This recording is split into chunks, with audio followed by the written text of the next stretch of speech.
Hello မင်္ဂလာပါဒီတက်ခါချက်ကနေကြိုဆိုပါရစေအခုကျွန်တော်လုပ်ပြပေးမှာက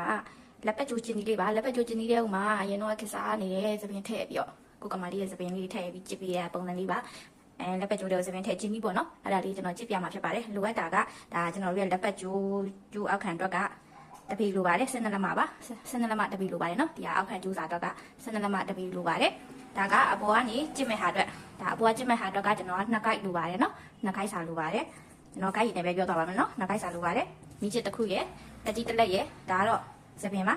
ဒါကိုယ့်ရဲ့သပင်ကိုကောင်လေးအတွက်ထည့်ကြည့်ပေးမယ်ဆိုလို့ရှိရင်ကိုယ့်ရဲ့သပင်အရှည်လိုပါတယ်ကိုယ့်ရဲ့သပင်အရှည်ပါဒါကျွန်တော်လောက်လေးတော့ဖြတ်ထားတင်ပါတယ်အလောက်မှမရှိဘူးဆိုလို့ရှိရင်လည်းနည်းနည်းလေးဆိုလည်းရပါတယ်အဆင်ပြေပါတယ်နည်းနည်းစာလောက်လေးပဲဆိုလို့ရှိရင်လည်းရပါတယ်ဒါတော့မှကျွန်တော်နည်းနည်းများတော့ပါတယ်ဒါပဲလိုပါတယ်နော်အရင်ဆုံးကျွန်တော်တို့ကျိုးလေးကိုတင်းတင်းလေးပြင်အောင်အဆင်ပြေတယ်လို့လေးချီထားပါမယ်နော်ကျွန်တော်တို့ဒီဟာကလစ်လေးနဲ့ညှက်ထားပါတယ်ကလစ်လေးနဲ့ညှက်ထားပါတယ်နော်ကလစ်နဲ့ညှက်ထားပါတယ်ပြီးလို့ရှိရင်ဥစ္စာလေးကိုစပင်လေးမှာတိတ်လေးကပ်ပေးထားပါနော်စပင်လေးကိုလုံးမဲ့စပင်လေးကိုတိတ်ကလေးနည်းနည်းလောက်လေးကပ်ပေးထားပါနော်အဲ့မှာနည်းနည်းလေးပြီးကြလာပြီမရှိမှာပါတိတ်ကလေးနဲ့ဆွဲကပ်ထားပေးပါနော်အဲ့ပြီးကျွန်တော်အပေါ်မှာတောက်ပြီးတော့ညှက်ထားပါမယ်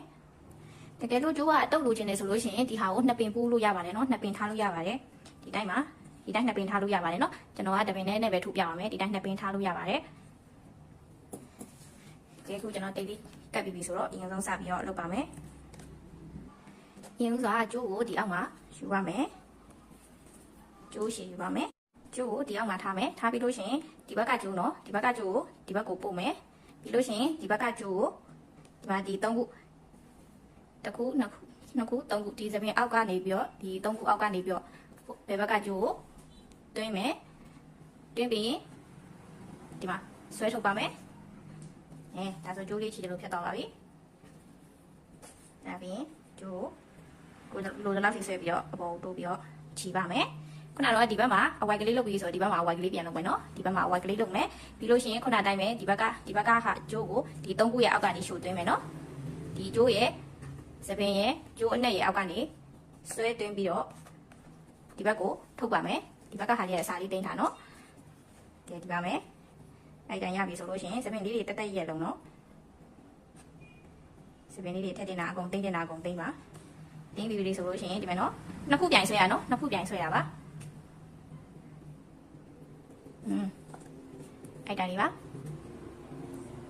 ခုနကတော့ဒီဘက်မှာလုပ်ပြီးဆိုဒီဘက်မှာအဝိုက်ကလေးဟိုဘက်ဒီဘက်ပြောင်းပြီးတော့အဝိုက်လေးကိုပြန်ဆွဲမယ်နော်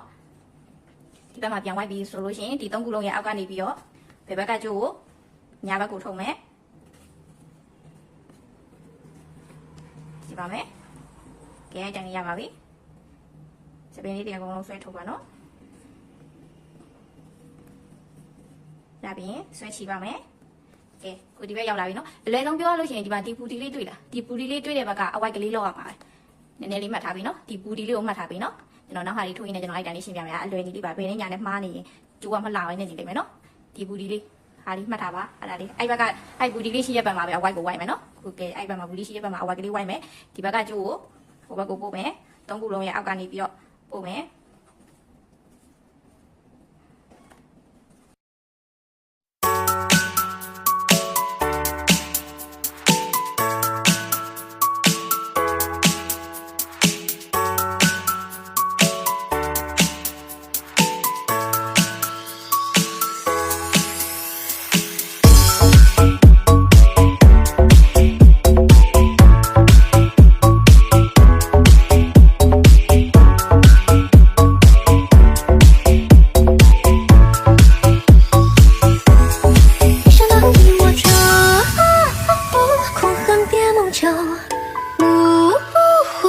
失去这回